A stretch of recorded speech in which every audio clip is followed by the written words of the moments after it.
یہ حیدر میں ایک بزرگ گزرے، حیدر بابا جی کہلاتے تھے، حیدر چھچ کا علاقہ ہے، تو ان کی خدمت میں کسی نے لٹے کی شلوار اور ململ کا کرتا سلوا کے لے آیا، حضرت نے ایسا دیکھا اور میں نہیں اس میں تو میرا پیٹ نظر ہے، میں خیٹا پکا کاری ابھی تو جی نیچے بنیان پہنے ہوئے کیا فائدہ ہوا، پھر تو ڈبل ہو گیا۔ تو کسی نے کہا کہ اس میں کوئی مسئلہ ہے کیا؟ آپ نے کہا مسئلہ ہے نا، بڑا لباس اور پختہ لباس پہننے والوں کا ایمان مضبوط ہوتا ہے، اور پتلے لباس کا ایمان بھی پتلا ہوتا ہے۔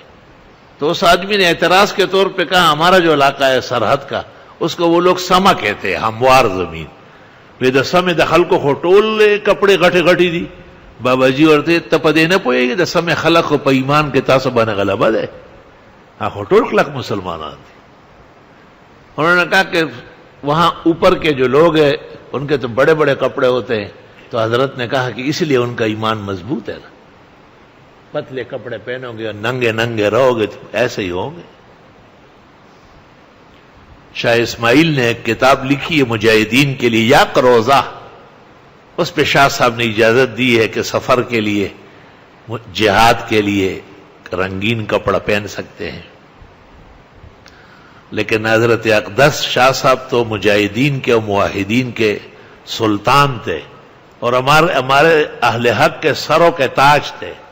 ورنہ عاجز اور فقیر طالب علمانہ گزارش کر لیتا کہ سب سے بڑا سفر آخرت کا ہے اور مردے کا کفن سفید ہوتا ہے، تو شاہ صاحب اپنے یک روزہ کہیں اور رکھے، ہم عمل نہیں کر سکتے، معذرت خواہ ہے۔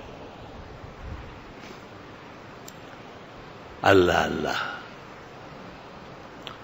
الحمدللہ۔